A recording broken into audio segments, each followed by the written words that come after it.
Hello everyone and welcome back to another Subsidies vlog. Now I'm very excited today because I'm going to be working on my car again. Now I've already had all the wheels and everything like that, and it's all back from the sprayers now. It all looks amazing, so I'm just going to basically be reassembling the car. Boom! Big reveal! And here's the wheels. Picked them up from Wheel Smart the other day. So I had them all ready, just been waiting on a couple of parts for the rocket cover and intake. But now they're all here and we can rock and roll. What's going on? We've got some rocking to do. Now I got my car, you can see them in all their glory. Wheel Smart's done a fantastic job on them. Yeah, as you can remember, the paint was all flaking off really badly on these and everything. So took the tyres off and took it back to the bare metal and the old sandblast, and then sorted out any defects in the wheels. Apparently there's a couple bit of pitting underneath the paint here, but you can't even tell, and it's amazing. And yeah, so just sprayed it, went for the old gloss black in the end. It's just the best option. And yeah, put it in the kiln for quite a while and then back in the car. I mean, attention to detail is amazing. Look, they've even got the, where are we looking? Yeah, over here. Yeah, so you got, they balanced all the wheels up as well and then put the weights on them, but the weights are all black as well to match the car, of the wheel. Otherwise they'll come out in silver and it'll be easy to spot. So just little attention to details like that, just absolutely amazing job. So yeah, get it back in the car. Can't wait. So if you saw my last video, you know I had a bit of a nightmare getting the wheels off because I didn't have all the parts. So while I was able to get like a real part that would fit onto the extendable socket I needed to be able to fit my extendable bar. So these should go on a lot easier than last time. So let's just get on it and see how they look.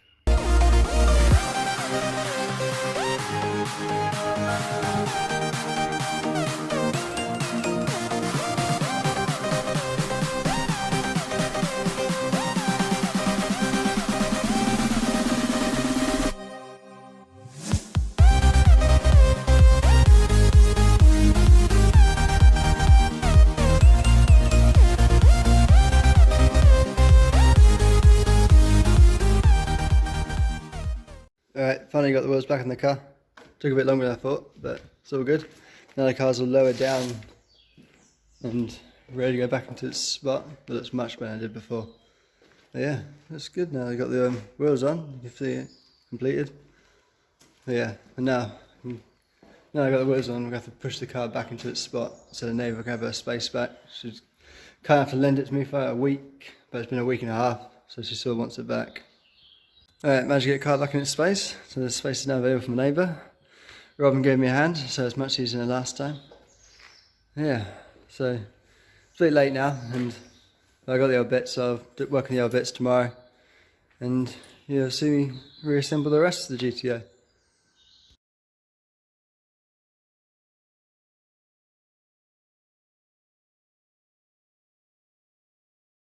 Okay, it's a new day, I'm doing some more work on my GTO. Now, while the car was in bits, I also took the ECU out and got that redone as well.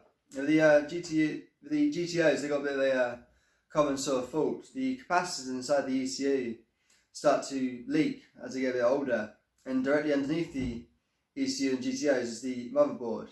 And if the lead capacitors start leaking onto that, it wrecks the ECU and also wrecks the motherboard as well. And the motherboard is like really difficult to get hold of because it stopped making those years ago. So before this started leaking, I thought I would send this off just to preempt the problem and just to not get in that way at all, really.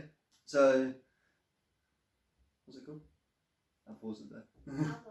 Avec. Avec. Avec. Avec. I guess. I don't know. Avec.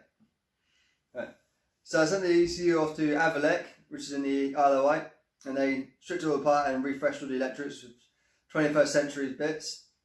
But also, it was really interesting, while they're taking the ECU apart and changing the capacitors, they noticed that someone has already tried to change these capacitors before, and they decided to use a blowtorch With new ultimate fireball. to try and get the capacitors off.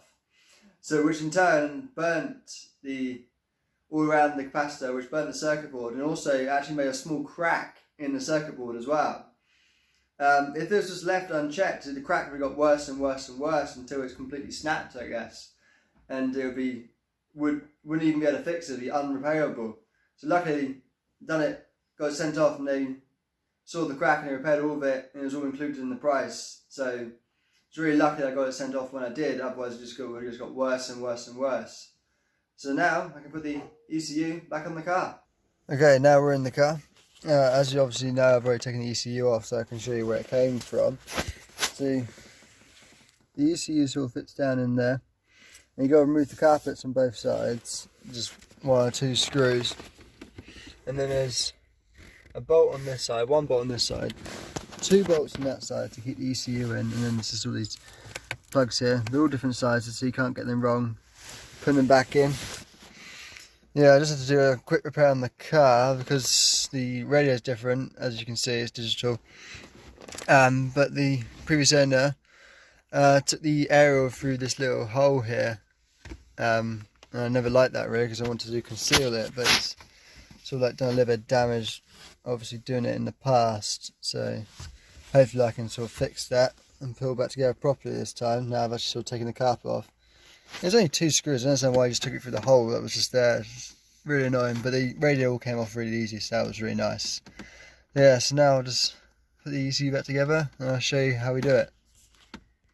Okay, got the ECU back in. You don't believe how awkward this is. Not much space to work with. So yeah, so now it's all plugged back in. That's how it sits. The logo that way around. And 3 all plug in like that. And then it's got these 2 brackets there, one up here and the other one's down here. It's got these holes there. Already got the so I got the nuts all sorted in there. Just got to line them up. It's got one on the other side. So it's probably best to just slide it in first, click it in, then get in position. You got to get behind this pipe work and just place them on top. Just get all behind that lot. You don't want to clamp down on this pipe work. And then it's probably best to screw the other one in loosely the other side first, so you get the hold itself, and then get these ones lined up and do it tightly. And just so you can see what it's like from the other side is the passenger side. Just the 1 bolt, which is this top one, not this bottom one. That's something else. You don't need to undo that. It's just this 1 bolt here. This side's on the other side. The thread's already inside. It's connected to the actual bracket itself, so pop it through and just screw it up, tighten it up. And now just get the carpet back on and get it finished. Right, managed to get the carpet back on both sides. It's a lot better without that wire now. Right, got the ECU back installed. Forgot to mention that the all the 3 bolts are all done by a 10mm again. It's all really handy. Keep it all the same. So yeah, really glad I got that back in now. It wasn't too bad in the end. So now we can move on to the under the bonnet bits again.